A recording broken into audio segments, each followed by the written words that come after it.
What's going on? Welcome back to Talking Ball. It's Jack. That's JD.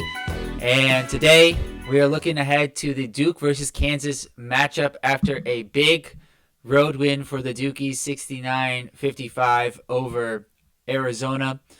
And unfortunately, I wasn't able to record. So, JD, quickly, before we get to the Duke-Kansas matchup, let's spend a couple minutes just going over Duke versus Arizona. You watched the game live. So just what were your overall takeaways from the matchup with the Wildcats? So I had two ways of looking at this game. Obviously, the first one, probably more so than the second one, is we're on the road. It's our first true road game. We're playing against a top 25 team. Their crowd is completely in the game. And Cooper Flagg, not nearly his best game, and still could control a lot of the tempo of the game, even with some mistakes here and there. He's learning his way. He did get some assistance, but we can talk a little bit more about that. But overall, Cooper Flagg, Duke, road game, big win for them after the Kentucky game and, some disappointment there. So that's one way. And the other way to look at times, this game was very hard to watch. It was sloppy by both teams. They couldn't, the flow of the game was just erratic. And it was at times frustrating because I kept thinking, yes, we're up, but are we about to lose this game, or is it going to go the other way? Is Caleb going to just like turn into the Duke killer that he is? And it didn't happen. It didn't happen. I think, as you said earlier, depending on how you look at things, right? And so both teams are pretty good defensively, I think, Duke and Arizona. And I think that's part of the reason why offensively both teams struggled. I think Duke's offense is a little bit better. They had a little bit more weapons coming into the game. And I think that showed in the matchup with Arizona. To your point on Cooper, he started off 2 for 10 from the field, and he finished 10 for 22. So, it's hard to question much about him. And we're 5 games into the season. And, I think it's still early, but I would say he's certainly lived up to the hype. And the one thing I want to say right now, because I made a point earlier in one of our videos to say Con Knippel would lead us in scoring. I was wrong. That's going to be Cooper Flagg. It could change, right? Because we've noticed a theme where Cooper has been the clear leading scorer in the bigger games, but in the other games, in the versus Maine and Army and Wofford, Cooper hasn't really taken it upon himself to score. And so I that could be the angle where someone else is the leading scorer. But I guess quickly, because this, we're supposed to be talking about the Kansas game as much as we can here. Just going over the starting 5. Cooper, we've talked about. Con Knippel had a rough first half, a really strong second half, hit 3 3-pointers for 9 points in the second half. He also had a tough finish over, I think it was Krivas, for his first 2 points in the first half, which could have been an and one. It seemed like they didn't want to give Krivas his third foul in that situation, Right. Yep. Which is understandable. I get where the refs are coming from. Tyrese Proctor. Although you do question Arizona leaving him in at the end of the first half with 3 fouls. He had 2, but that would have been his third, I believe. Or maybe he did have 3. You may be right. He was playing You might with be 3 right. fouls, and you're sitting there going, what are they doing? Right. Although they do have the 2 big guys, so maybe they just felt like, all right, so right, but no, and that very easily could have been his fourth. You're right, because he jumps across the lane. He didn't go straight up. He jumped across the lane. It was a really impressive finish by Knippel. He gets himself going. He misses that shot, in the second half, gets his own rebound, then gets it. I think that was his first three. And he gets two more at the end of the second half, which really gave Duke, the lead for good. I mean, they had the lead for good, but kind of put the game away is a better way to put it. Proctor, great first half, hit a couple of key threes, had a nice bucket as well inside. Had like 4 assists. Second half, not as strong. However, thought he played really good defense throughout the game. Caleb Foster, kind of the opposite. Felt like he started off slow. Didn't love his first shot. Second shot was better. Still missed it. Second half, scored 8 points, but he also had some really shaky moments, especially against the press that Arizona brought on, where it looked really dicey. I know that's something that you had mentioned a few times. And Yeah, lastly, hold on. Lastly, before I let you go, as we finish up the starters here, is Malawach, who had a really good first half. He had all 8 of his points. He had the first bucket of the game. He had a couple free throws. He hit the corner three, which was awesome. Then I don't know. He got into foul trouble in the first half. And then the second half, he did pick up his third foul later on, but I also wasn't sure if he got hurt, what happened there, because he only played 16 minutes. Partially foul trouble, partially also because, as we'll get to, Malik Brown played pretty well. But scoring-wise, I thought Malawach had a really good first half. Go ahead. Any points on the starters you want to get into? um, I thought K2. Maybe there's signs of life here. Look, the early games versus Kentucky game, all of a sudden, okay, I'm up against a talented team. He shrunk a little bit. In the second half, when Coop had to shoulder so much of the load, it was a very good sign when K2 hit those 2 threes in a row to really back us up, and that was awesome. So I hope we can see that carrying forward. But let me talk about the shock troops, the second wave: Malik Brown, Zion James, Mason, Gillis.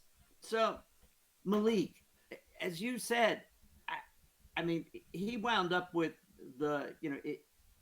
Mal had 16 minutes. The other 24 went to Malik, and he had 7 rebounds. Completely disruptive. He's just really, really good. So he's one of the three.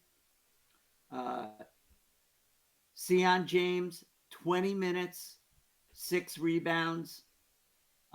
Brown, by the way, had 7 rebounds. They were great. They were just, it's sort of like, and I haven't felt this way in a long time about a Duke team where those 3 guys coming in off the bench, if the flow is going against us, these 3 guys can stop it. They can just stop it.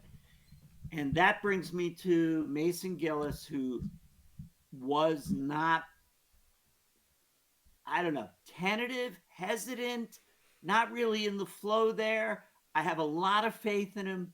I think maybe just an off game, but for me, having those 3 guys coming in, it is just a whole. Look, they came through the transfer portal. They have a lot of experience, but they come on the court and they can settle things down. And I think that is a weapon in the use of all 3 of them collectively. Same time, okay, let's change the pace of the game. Let's change it, and I think they're going to be very, very important as we move on to Kansas. Agreed. And the other thing, Malik Brown, I want to mention is that his passing is really good. When he comes in for Malawach, the overall ball movement for the team seems to improve. And then he found Sion James on that cut twice in the first half versus Arizona. So much, the play was so similar that for a minute when I was rewatching it, I thought that I had already seen it before. Uh, and then once Jay You Billis, did. yeah, Jay Billis made a point to say it was basically the same play. And I was like, okay, I feel a little bit better. I'm not losing my mind here. So Yeah, he's a really good passer. He played really well in this game with Arizona. So let's turn the page. Let's look ahead to this matchup with Kansas, which is a very experienced team, kind of similar to Kentucky in the sense that they've got two fifth year guys in Hunter Dickinson and DeJuan Harris. They've got a few seniors in KJ Adams, David Coit Jr., Zeke Mayo, all seniors, juniors, and AJ Storr, and who am I forgetting? Rylan Griffin. The only freshman who really gets playing time for them, at least in their bigger matchups when they played Michigan State and North Carolina, has been Flory Benduga, who just quickly, I just think it's interesting. He has a very similar history to Malawach. He really only started playing basketball at like 14. I came over from Africa. I forget which country. I'm sure. I hope someone will let me know. But he's a little bit undersized as a center. He's 6'9", but he's extremely athletic and very mobile. And this is a strange place to start on a Kansas breakdown, their backup center. But I just think it's notable because this game, in prior times when Hunter Dickinson has been in foul trouble, especially last year when he's had to come out or miss games, Kansas has kind of missed a step. They don't miss a step when Benduga comes into the game. He's a much better defender than Dickinson. He doesn't provide the same on offense, but he's really athletic and mobile and has good energy. So I think the next logical place to go would probably be Hunter Dickinson. So how do how have you seen Dickinson so far? What questions do you have about Hunter Dickinson? So Hunter likes to, for me, likes to get into a flow. He, he has a nice little lefty sort of jump shot, but nice lefty release. Likes to get onto the basket. Likes to turn around and go to the basket. For me, the biggest thing will be Duke's ability to disrupt him, to disrupt his footwork. Because I actually like when Hunter is playing really well, he's moving his feet well. And so between Mal and Malik, they have to be able to play up on him and be able to make it difficult for Hunter to turn around and do his thing. Otherwise, I don't want to. It's not a foregone conclusion because we've seen Hunter not have good games, and I certainly want this to be one of them. But otherwise, he's going to put up 20, 22, 24 points. And if he's in his flow, then I think the rest of the team is going to be playing well. So Duke is going to have to do something very disruptive. And let's face it, let's talk about it a bit. They're ranked one. The new rankings just came out and have us at 11, right? And yet, some of the odds makers have us as the favorite in this game. And we'll get to that. We'll get to that more later. Right now, let's focus on the Kansas roster, and then that's an appropriate thing to talk about at the end. We'll talk about more at the end because I think you're onto something here. But I want to come back to it later after we've stayed on track here. We'll talk about the team and the thing. So take us through the rest of the starting team. So the thing that's interesting on Dickinson as well, for me, similar to Cooper, who has stepped up his scoring in the bigger matchups. Same thing is happening with Hunter Dickinson, where in the season he's averaging 18 and 10. Against Michigan State and North Carolina, he was at 24 and 11. And against North Carolina, it probably would have been more if he didn't get into foul trouble in the first half. So I completely agree. That's going to be the guy that Duke has to slow down. He's the key guy. Outside of him, they have a number of players who are averaging around 8 and 9 points, but the only other guy in double figures has been Zeke Mayo.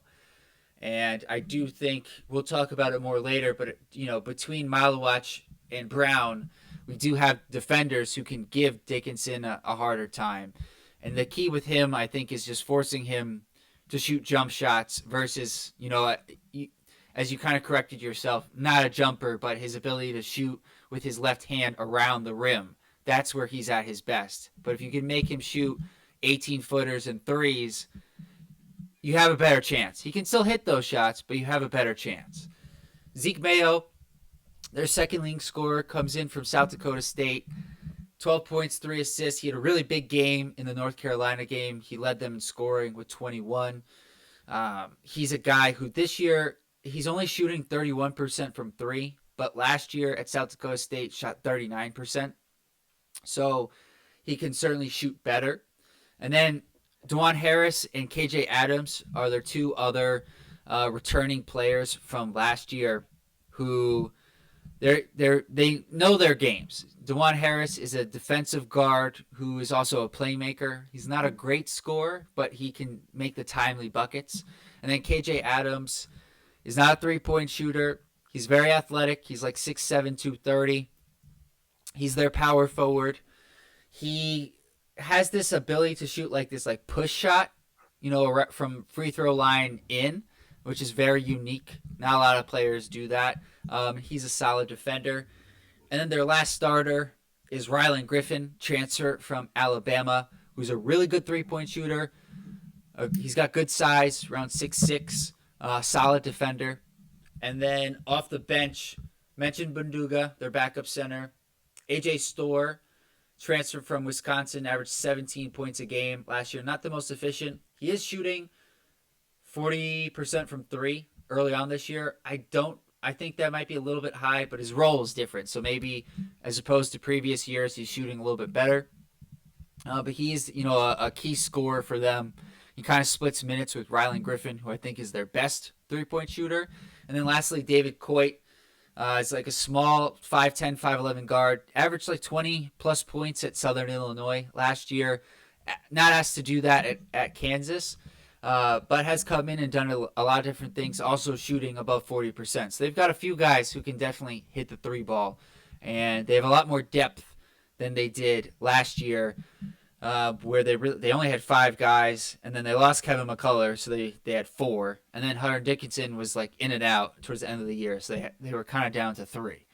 So it's a much different team for Kansas this year.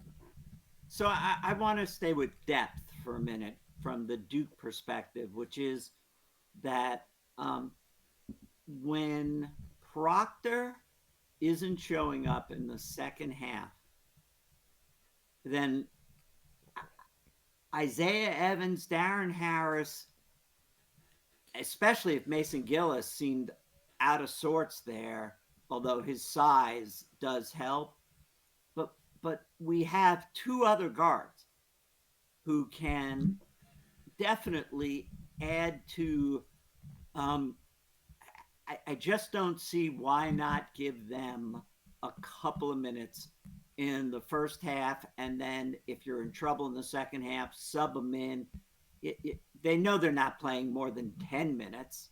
So I think you have an opportunity with this Duke team to go 10 deep, and they should be giving it because, to your point, many times, and you've raised this many times, that Duke goes with an 8-man rotation. It's the starting 5, and it's clearly the second wave, that the 3 of them come in. But I was disappointed when I saw pieces of the team not doing what they are capable of doing, and there are 2 more players on the bench. Okay, I hear what you're saying. Let's see. I agree that I felt like Isaiah Evans should have gotten an opportunity in the Arizona game, and I think he should get an opportunity in this game. I don't think Proctor, though, is the guy who I would take the minutes from. And I listen, I said before he didn't score the ball well in the second half, but I do think he defended really well. And I don't think Isaiah Evans or Darren Harris would defend as well as Proctor. And I think that's really important. So the minutes, I think, to get Evans into the game, who I think, listen, we're not getting to 10, okay? It's just, we got to hope for 9. I think 9 is about as far as we can get. So if we're going to get to 9. 10. It's a 10. And if any of you have ever seen uh, Varsity Blues, you will know it's a 10. Well, we'll see if we've got any listeners in your demographic here. We'll find out, I guess. But with that being said, I think if you're going to get the minutes, the 5 to 10 minutes for Isaiah Evans in this game, they're coming from Foster, who had 26 minutes, scored in the second half, but I didn't think played great and is not as good a defender as Proctor. Or, depending on how you want to slice it up, Mason Gillis, who didn't look great. But at the same time, as saying But that, Mason, wait, go ahead. hold on. Mason only had 7 minutes. I I know know. that we talk I about know. it, so that he basically really played with 7 guys, and he didn't look beyond the 7. That's I'm saying here's something that he could try and do because he's got 2 other guys that can play. So I agree, and I also think, kind of circling back to Mason Gillis, part of the maybe part of the reason why he looked the way he did is because he knew he wasn't going to get more than 10 minutes, and I felt like he was kind of forcing the action. Whereas when he's played for Purdue, he's always played like 20, 25 minutes, 50, maybe 15, right? So he's had a little bit more time to get into the flow of the game. so to Um, take so let me take you so to take down number 1. And this is a great early round match. I love that we have number 1 Kansas, number 4 Auburn, and we've had Kentucky, Arizona. I really love this scheduling. I do, and I think it really puts them in tournament type games early on. But to take down Kansas, number 1, tested twice, Michigan State, and UNC. What do you see as the keys to the game in order to have that happen for Duke to win?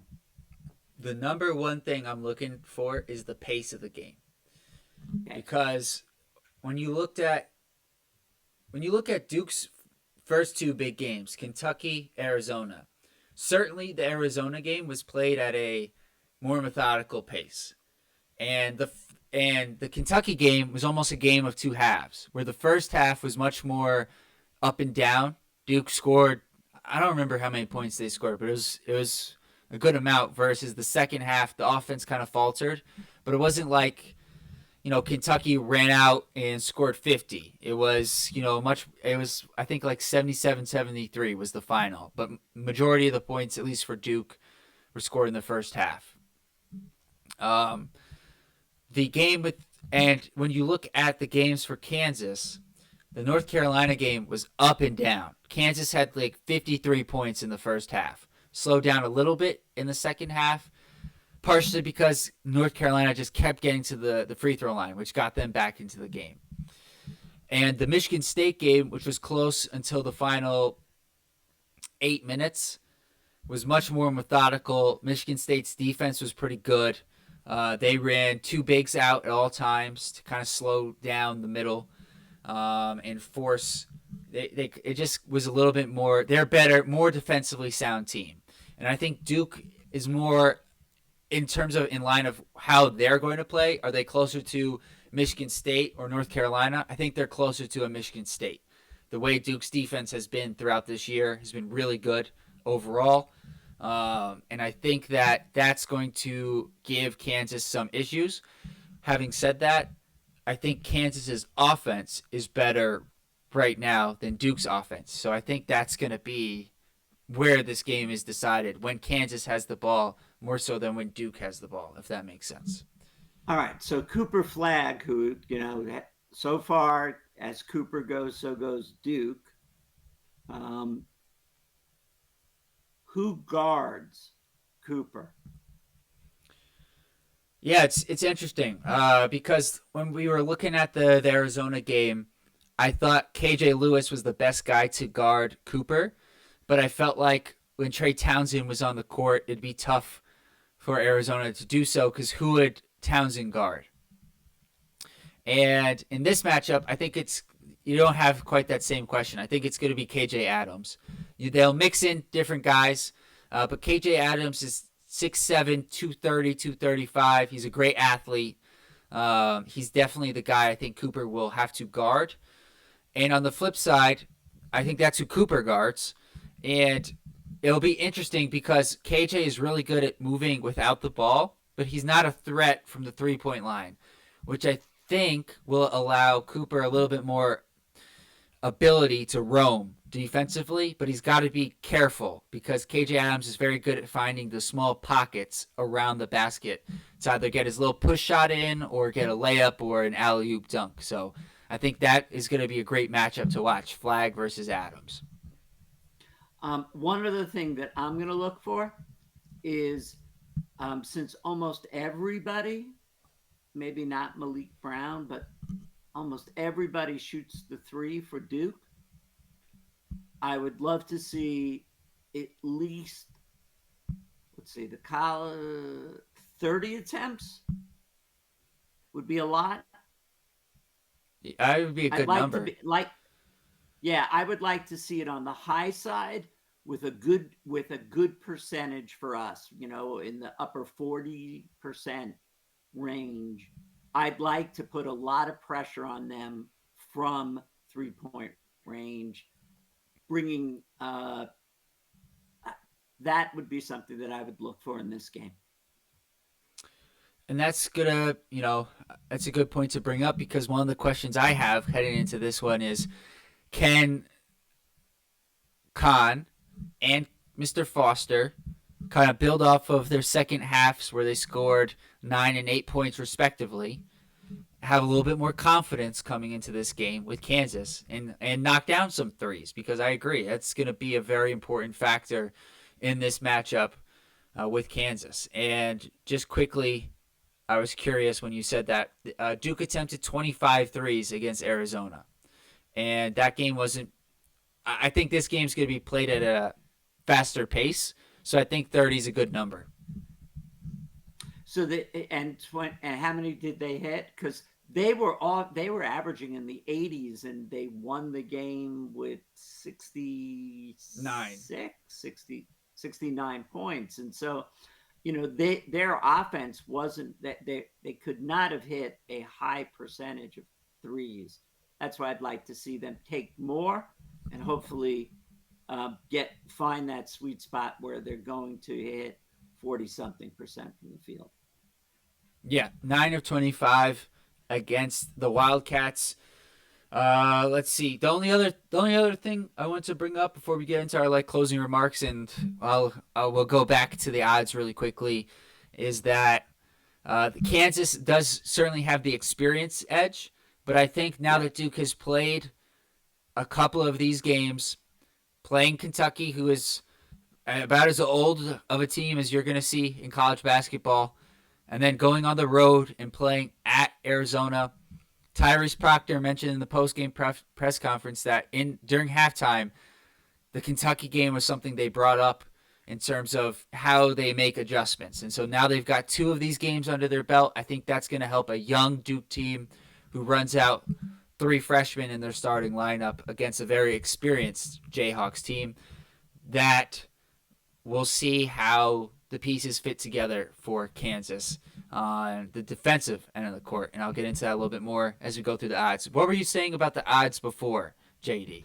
So I was saying it's very interesting that a 11 seed playing in a neutral court against the number one team that has not lost yet is somehow the favorite for not Cape. Not everyone has them as the favorite, but surprisingly, a number of the better odds makers do have them as the favorite in the game. Not by a lot, but do have them as the favorite. And I thought that was very surprising to me. I would have thought they would have been, 3 to 5 point dogs or something. I was hoping they would be 3 to 5 point dogs, but I personally, and the reason why I was hoping is because I thought Duke should be a slight favorite in this game, and I'll tell you the reason why. There's two reasons. I think Duke, between Malawach and Malik Brown, they have the defenders to make life difficult for Hunter Dickinson. And then additionally, the thing that I've noticed, although Kansas's defense statistically is pretty good, I think Duke's defense is much more cohesive. Outside of the Wofford game, where it's technically it was their best defensive performance, but both you and I agreed we gave up a lot of open threes. I feel like their switching, their cohesiveness, Duke's that is, on defense has been really good. And what I noticed with Kansas in the matchups versus North Carolina and Michigan State was while their individual defense is pretty good across the board, they don't necessarily have a lot of defensive playmakers. Like Benduga is a good shot blocker. Hunter Dickinson is averaging 2 blocks and 2 steals, but he's not a great defender. He's pretty much an average, maybe below average defender. DeJuan Harris is probably their best perimeter defender. Mayo can guard. Rylan Griffin can guard. The point I'm getting to, though, is that as a team, there seems to be a lot of times where there's lapses, miscommunications. Two guys go to one. If somebody gets beat, the switches aren't great. So, and they fouled a ton, especially against North Carolina. So I think that's where Duke can look to take advantage. The one thing I will admit, though, is North Carolina's speed gave Kansas a lot of issues. Duke doesn't necessarily have that with their roster, but I do think Duke's defense is going to be the key to winning this game versus Kansas. As you said, neutral site game in Las Vegas, of all places, tomorrow night, Tuesday night at 9 o'clock. So it should be a lot of fun. Another, as you said, another great early test for the Dukies against a really good Kansas Jayhawk team. Any other thoughts, JD, before we wrap this up? Duke in the NBA, a little shout out to Jared McCain. Absolutely. I know that people are going to say, oh, Paul George is injured, Maxey is injured, Embiid is injured. That doesn't mean that a rookie is going to step up in the NBA just because their other guys are injured. I mean, we thought McCain, we loved McCain at Duke. He was fun. But that doesn't mean he's going to start putting up the numbers he's putting up. He's getting an opportunity to play, and he's clearly making the most out of it. And I want to give a big shout out to him. He's a fun player. He brings a lot of joy and excitement to the game when he's in. I mean, there aren't too many players in the NBA that paint their fingernails, but nonetheless, it's a lot of fun, and I'm really happy to see him having that kind of impact as a rookie. I don't know why you had to even bring up the fingernails. I think that they look great. He's anytime you're scoring like this, you do whatever you want, as far as I'm concerned. Not Duke in the NBA, but you made me think of this. Quick shout out to Duke on another college team. Mr. Jalen Blakes has been awesome for Stanford. We will see him later in the year. In 6 games for the Cardinal, 14 points, 5 assists, 3 rebounds, 2 steals per game. Love Jalen Blakes. Really happy for that guy. Glad he's getting an opportunity. He wouldn't have got the same opportunity, certainly, at Duke. So, really happy for Mr. Blakes. If you're a Duke fan, if you're a basketball fan, subscribe to the channel, like this video, leave a comment below, share it with a friend. We'll see you guys next time. Peace.